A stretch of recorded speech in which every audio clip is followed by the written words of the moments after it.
TV पे दिखाई दे रहा, जबरदस्ती लोग मरना नहीं चाह रहे हैं तब भी मार रहे हैं। ये दुर्दशा क्यों है? ये गो हत्या के कारण। तो भारतवर्ष के लोगों को, संसार के लोगों को इन भयंकर दुखों से बचाने के लिए स्वामी जी ने कितना प्रयत्न किया, लेकिन लोगों ने उस समय नहीं समझा। स्वामी जी की पिटाई की गई, जेली खूंखार कैदियों के हाथ में इंदिरा गांधी ने सरिया देकर के, मोटी मोटी छड़ देकर उनकी पिटाई कराई। कितने लोग मर गए उनको बचाने में, गोभक्त मर गए। स्वामी जी का सिर फट गया, आंख घाव हो गए, कितने लोग मर गए। एक साधु खून से रंगा हुआ था, उसने इंदिरा को ही साप दे दिया। स्वामी जी ने मना किया, अरे साप मत दो, साप मत दो, लेकिन उसने स्वामी जी के मना करने पर भी साप दे दिया। कहा जैसे तू हम गो भक्तों को मरवा रही है, ऐसे ही तेरे वंश का नाश होगा, ऐसे ही तू भी मारी जाएगी। देख लो इंदिरा की क्या गति हुई। उसके वंश में जो मरता है उसकी कैसे मरता है, कैसी गति। ये साधु का साप है। साधु के पास गोली नहीं होती है, बम नहीं होता है, तोप तमंचा नहीं होता है। साधु को जो दुख देता है उसके पास बोली होती है, बोली होती है, बोली होती है। आज भी उस साधु का साथ इंदिरा परिवार भोग रहा है, न जाने कितने जन्मों तक भोगेंगे। तो महापुरुषों के हृदय में जगत के कल्याण की जो भावना होती है, कोई प्रेम करे न करे, वो सबसे प्रेम करते हैं, सबका हित चाहते हैं। तो माता पिता गुरु महापुरुषों के हृदय में जो प्रेम होता है वो शुद्ध प्रेम होता है। और कोई प्रेम करे न करे, किसी से प्रेम ही नहीं करते, ऐसे योगींद्र मुनींद्र मलात्मा महात्मा होते हैं जो प्रेम रूप ब्रह्म परमात्मा में जिनका मन लगा रहता है।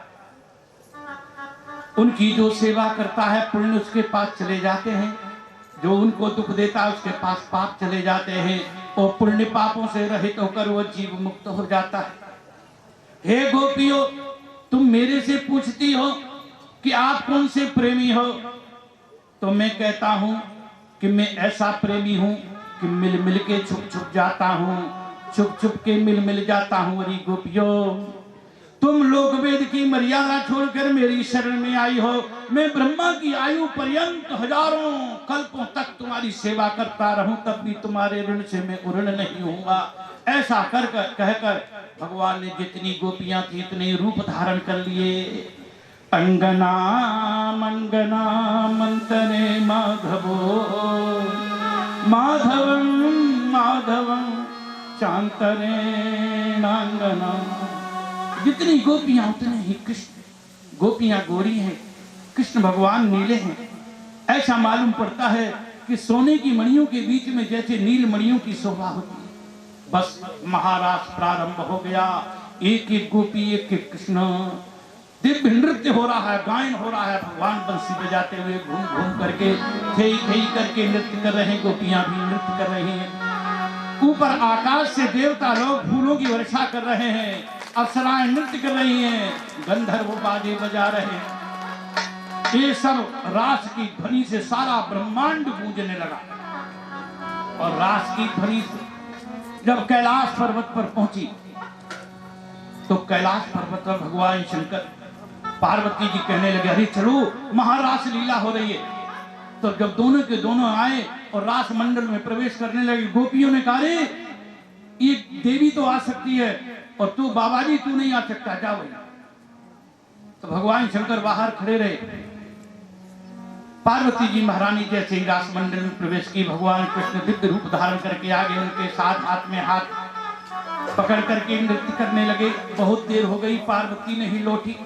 तो भगवान शंकर ने कहा हमको भी चलना चाहिए। तो पार्वती जी के जो पुराने कपड़े वस्त्राभूषण थे उनको पहना, लहंगा पहना, ब्लाउज पहनी, साड़ी पहनी, 16 प्रकार का श्रृंगार किया। अपने जटाओं में गंगा जी को ठीक किया, अपने सर्पों को ठीक किया, द्वितीया का चंद्रमा ठीक करके और लंबा सा घूंघट लगा के जैसे ही रास मंडल दरवाजे पर आए, गोपियां आ गई और कहने लगी, अरे तू कौन है? कहा मैं गोपी हूँ ब्रज की। कहा तेरी आवाज तो पुरुषों जैसी है। कहा मैं दौड़ करके आई हूँ। कहा तू बड़ी लंबी चौड़ी है, इतनी लंबी चौड़ी कहीं स्त्रियां होती हैं? कहा मेरे घर में बहुत गौएं हैं, दूध दही घी माखन खाती। कहा अच्छा आ जा। जैसे ही रास मंडल में प्रवेश किया तो भगवान एक दिव्य कृष्ण रूप धारण करके आ गए और भगवान शंकर के साथ नृत्य करने लगे। दोनों ही नृत्य के आचार्य। बड़ा दिव्य नृत्य हुआ, गोपियां देख रही हैं तो नई नवेली गोपी तो बड़ी नाचने वाली आई है। भगवान कृष्ण ने सोचा कि ये मेरे साथ ताल में ताल मिलाने वाली, इतनी नाचने वाली कौन है? भगवान कृष्ण कहने लगे अरे गोपी तू अपना मुंह तो खोल के दिखा।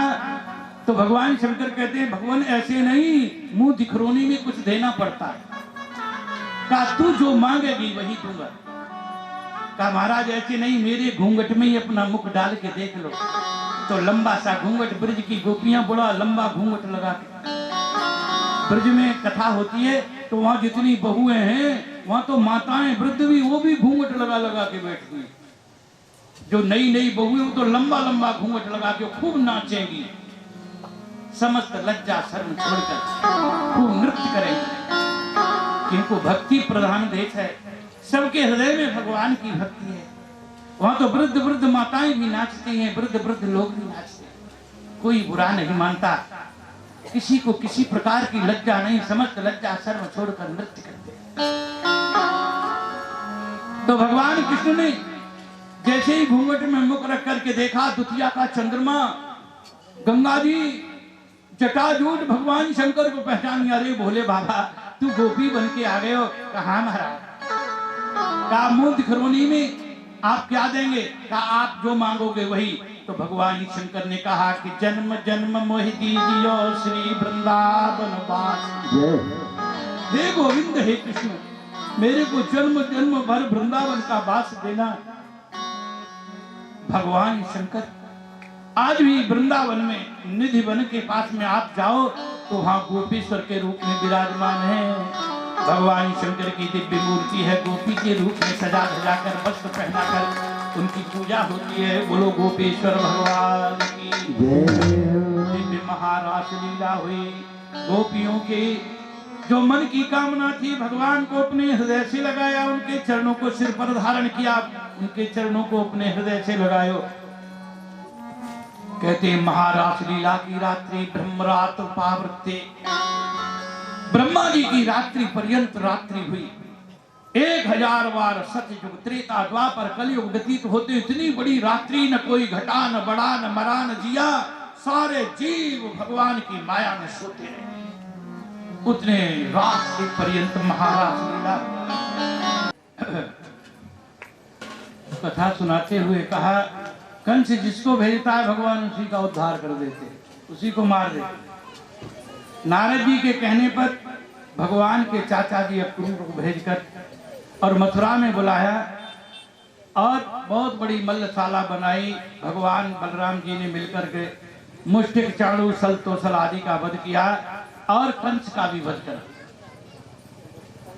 अपने नाना उग्रसेन को जेल से निकालकर राजा बनाया और कंस को मारकर भगवान जेल में पहुंचे। जेल में दूसरी बार देवकी वसुदेव को बंद कर दिया।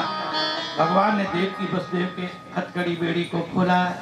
देवकी वसुदेव ने भगवान को दूसरी बार आज दर्शन किया। आप तो भगवान बड़े हो गए, पहले छोटे से थे भगवान जब जेल में जन्म हुआ, और आज दूसरी बार भी भगवान जेल में मिले।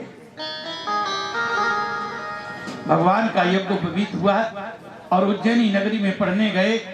वहीं पर सुदामा जी से उनकी मित्रता हुई। 64 दिन में 64 विद्याओं को धारण कर और गुरु दक्षिणा में मरे हुए पुत्र को जीवित करके और गुरु जी को प्रसन्न कर आशीर्वाद लेकर वहां से चले आगे चलकर कहते हैं। अब रुक्मिणी जी के विवाह की कथा सुनाई देते हैं। राजा सी भीष्म को नाम विदर्भाधिपति महान,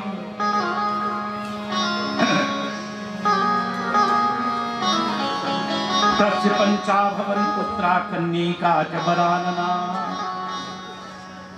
एक विदर्भ देश के राजा जिनका नाम था भीष्म, उनके 5 पुत्र थे, एक छोटी कन्या जो लक्ष्मी की अवतार, जिसका नाम रुक्मिणी। जब विवाह के योग्य हुई तो द्वारिकाधीश भगवान के साथ में राजा भीष्मक विवाह करना चाहते हैं, लेकिन उनका जो बड़ा पुत्र रुक्मी बहुत दुष्ट है। वो दुर्योधन, शिशुपाल आदि उसके मित्र हैं। कहने लगे कि देखो, वो कृष्ण न राजा है न राजकुमार है, वह ग्वालिया है, माखन चोरी करने वाला चोर है और भारत भूमि छोड़ करके समुद्र में द्वारका में रहता है।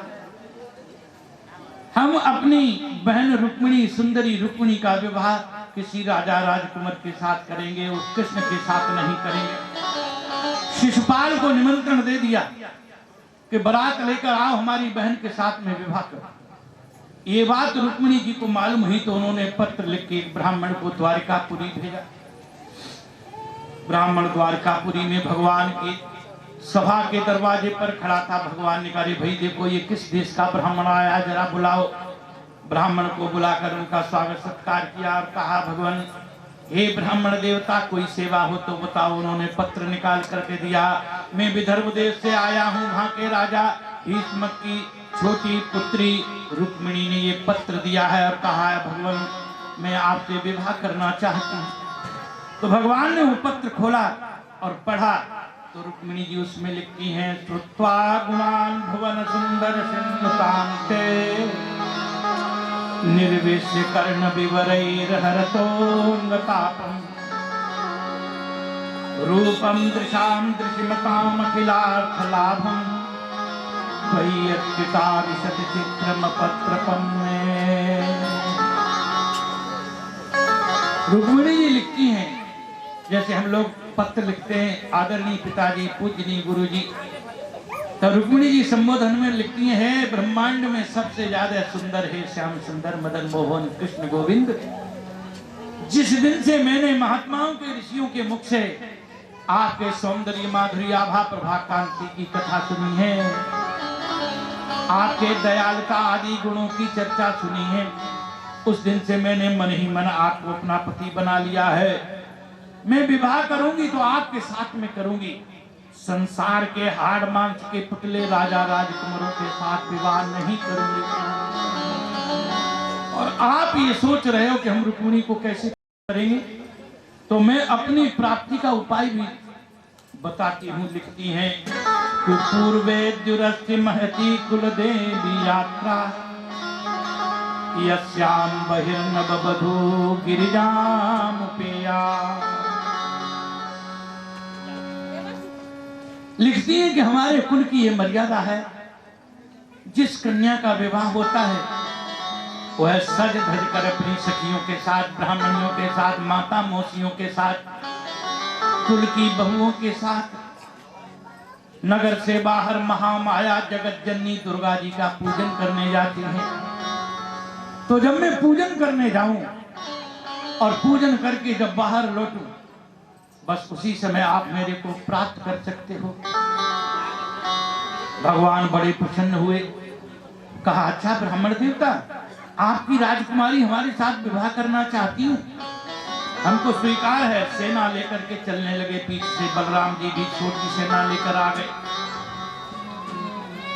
कहते हैं राजा भीष्मक बड़े प्रसन्न हुए, भगवान कृष्ण और बलराम जी का स्वागत किया और कहा, भगवान एक दिन बाद हमारी पुत्री का विवाह उत्सव होने वाला है, आप विवाह उत्सव की शोभा बढ़ाने के लिए यहीं रहिए, हम आपका सब इंतजाम करते हैं। तो नगर से बाहर एक बगीचा है, उसमें रहने सहने खाना पीना, उनकी सेना आदि सबका इंतजाम कर दिया। इधर जब वो दिन आया, रुक्मिणी जी महारानी सोच रही है कि अभी ब्राह्मण नहीं आए। उनके बाईं आंख फड़कने लगी, बाईं जंघा, बाईं भुजा फड़कने लगी, हिलने लगी, सोचने लगी शकुन तो अच्छे हो रहे हैं। इतने में सामने से देखा कि ब्राह्मण, वही ब्राह्मण मुस्कुराते हुए चले आ रहे हैं। अगर आप कहीं जा रहे हो और तिलक लगाए हुए कोई ब्राह्मण मुस्कुराते हुए दिखाई दे तो समझो काम बन जाएगा। शकुन अच्छा है। ब्राह्मण को देखकर बड़ी प्रसन्न हुई। ब्राह्मण देवता के चरणों में प्रणाम किया और कहा, भगवान आए कि नहीं? कहा, महारानी भगवान आए हैं, अपने रथ में ही बैठाकर मेरे को लाए हैं और उनके भाई भी सेना लेकर आए हैं। बलराम जी, आपके पिताजी ने उनका स्वागत सत्कार किया है, नगर से बाहर बगीचे में ठहराया है। रुक्मिणी जी महारानी इतनी प्रसन्न हुई कि अपने गले का सोने का रत्न जड़ित हार उस ब्राह्मण को पहनाया और सारे संसार के भगवान श्री कृष्ण के भक्तों को उन्होंने आशीर्वाद दिया कि जिसके हृदय में भगवान श्री कृष्ण की भक्ति होगी, जो पूजन करेगा, जो ध्यान करेगा, जो कथा श्रवण करेगा, वो कभी दरिद्री नहीं होगा, वो कभी दरिद्री नहीं होगा। लक्ष्मी की अवतार रुक्मिणी जी महारानी ने भगवान श्री कृष्ण के सभी भक्तों को आशीर्वाद दिया। कहते हैं जब विवाह होता है तो कन्या को सजाया जाता है, उसको मेहंदी लगाई जाती है, उसकी सखियां, भाभियां, बहू, बेटियां उसको सजाती हैं। तो रुक्मिणी जी महारानी को भी सजाया है। बोलो श्री कृष्ण भगवान की। आओ मेरी सखियों मुझे मेहंदी लगा दो, मेहंदी लगा। सुंदर मेहंदी आदि से सजा धजा कर, वस्त्र आभूषण पहनाकर, हाथ में धूप दीप नैवेद्य लेकर सब सखियां, ब्राह्मणियां, माताएं, मौसियां नगर से बाहर निकली। चारों तरफ बड़े बड़े वीर हाथ में ढाल, तलवार, भाले लेके उनकी सुरक्षा कर नगर से बाहर जगत जननी महामाया के मंदिर में जाकर भगवती का धूप दीप नैवेद्य से पूजन किया और कहा, नमस्ते ताम अंबिके विक्रम सुसंतान युताम शिवाम भूयात पतिन में भगवान कृष्ण तदनुमोदता। हे जगत जननी पराम्बा पराशक्ति, हम आपके पति भगवान शंकर, आपके पुत्र गणेश जी कार्तिकेय के सहित आपका पूजन करती हैं और हम यही चाहती हैं कि हमारे पति हो तो भगवान श्री कृष्ण। भगवती ने कहा, महामाया ने एवं मस्तु जाओ, ऐसा ही होगा। इधर शिशुपाल की बारात में 5 पांडव भी आए थे, जरासंध भी आया, बड़े बड़े वीर आए। उनको मालूम पड़ा कि रुक्मिणी नगर से बाहर आई है तो अपने पर हाथियों को हौदों से सजवा करके, सज धज करके और मंदिर के दरवाजे पर हाथियों के हौदों पर बैठे हाथी लान लगा के खड़े हैं और रुक्मिणी जी की तरफ देख रहे हैं कि कब बाहर निकले, तब देखें कितनी सुंदर है। सुना है बड़ी सुंदरी है रुक्मिणी। तो रुक्मिणी जी के स्वरूप को देखने के लिए और हाथियों के हौदों पर बैठकर देख रहे हैं। रुक्मिणी जी धीरे धीरे आ रही हैं, भगवान कृष्ण पीछे हैं। लक्ष्मी स्वरूपा रुक्मिणी को देखना चाहते हैं लेकिन भगवान की तरफ पीठ कर ली है। भगवान धर्म रूप हैं, जो धर्म को छोड़कर और लक्ष्मी को प्राप्त करना चाहता है उसकी बड़ी दुर्गति होती है। देखो अभी इन राजाओं की कैसी दुर्गति होगी। रुक्मिणी जी महारानी ताम देव मायामिव वीर मोहिनी, वो तो इतनी सुंदर है, बड़े बड़े वीरों को भी मोहित करने वाली भगवान की माया लक्ष्मी की अवतार। धीरे धीरे जैसे हंस के पीछे हंसिनी चलती है वैसे धीरे धीरे छम छम करके चल रही हैं, कहीं भगवान को आने में देर न हो जाए। यही तो एक मौका है भगवान को प्राप्त करने का। जैसे ही दरवाजे पर आई तो उन राजा राजकुमारों को देखने के लिए नहीं जो हाथियों के होदों पर बैठे हैं, भगवान श्री कृष्ण को देखने के लिए घुंघराले बालों को ऐसे हटा करके जैसे ही देखा तो रुक्मिणी जी के सुंदर मुखमंडल को देखते ही समस्त राजा लोग अपने शरीर की सुध बुध खो बैठे और हाथियों के हौदों से नीचे गिर पड़े।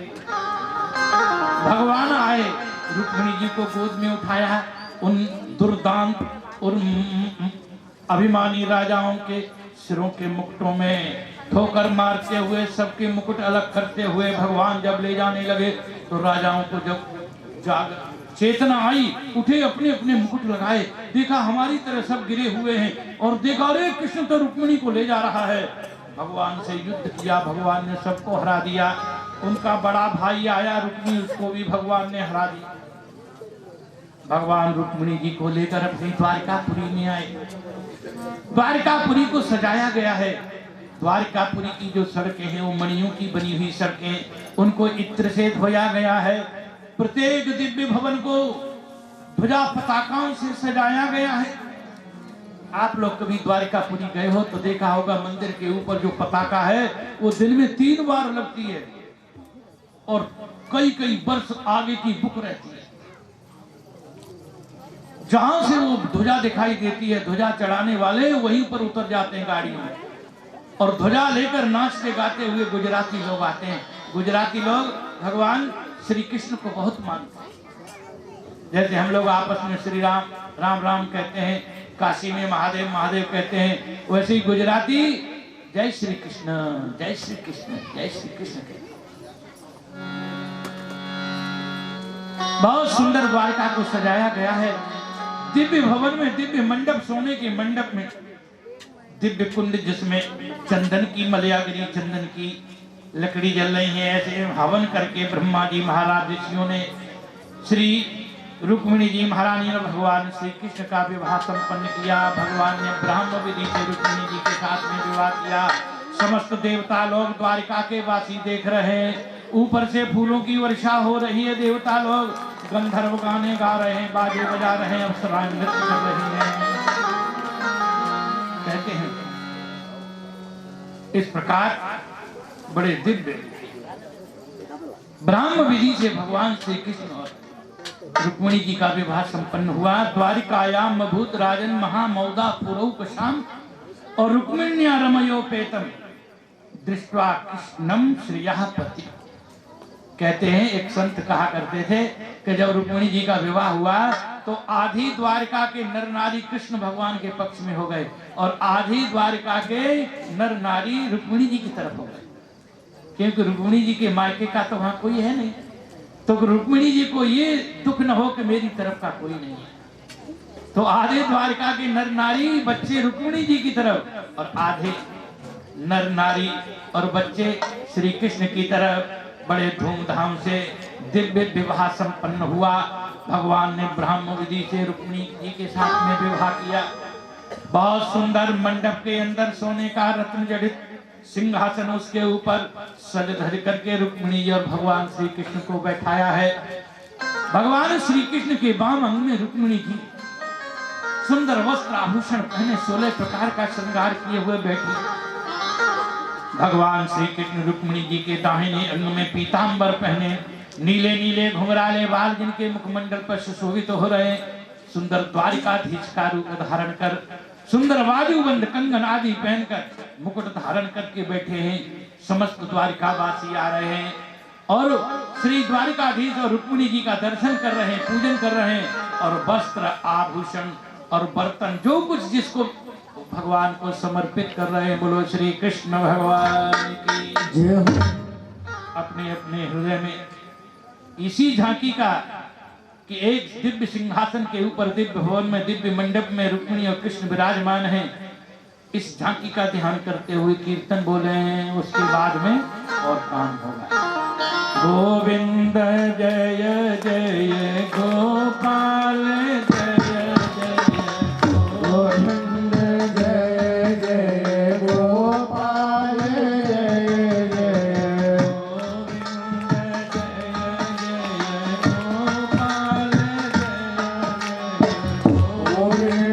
जय जय गोपाल जय जय राधा हरि गोविंद जय जय राधा